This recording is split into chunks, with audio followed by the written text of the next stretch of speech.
پلازمینه کابل د صنعت او معدن ونې 15 ملي او نړیوال نندارتون د جوړېدو په درشل کې د افغانستان صنایع او قانون خونی مرستیال خان محمد وردګ وی په دې نندارتون کې به د افغان صنعتکارانو او پانګوالو سربېره د ایران، چین، هند او د منځنۍ اسیا ګڼ شمېر صنعتکاران او پانګوال ګډون وکړي. دغه نندارتون کې به ان شاء الله د سیمې هیوادونو ته حتی نړیوال هیوادونو ته دعوت ورکړل شوی ترڅو دوی په دغه نندارتون کې اشتراک او ګډون وکړي او په افغانستان کې چې کوم فرصتونه د پانګوالۍ لپاره مساعد دي دوی به ورڅخه لیدنه وکړي. ان شاء الله امید شته چې نړیوالې کمپنیانې د دغه فرصت څخه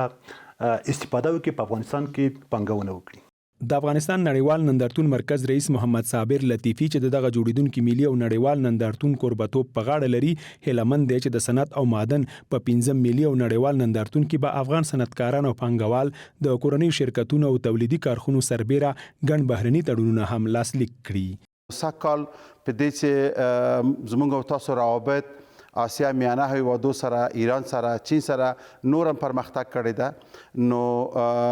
ډیر امیدوارو چې په دغه نندارتون کې به ډیر قراردادونه د همکارۍ او د سرمایه‌ګذارۍ په برخه کې به تړونونه به امضا شي ان شاء الله. د اقتصادي چارو شنونکي په دغه ملي او نړیوال نندارتون جوړیدل د افغاني تولیداتو د بازار موندنې، صنعت او قانونو برخه کې د نړیوال پانګونې د جذب لپاره ښه فرصت بولي.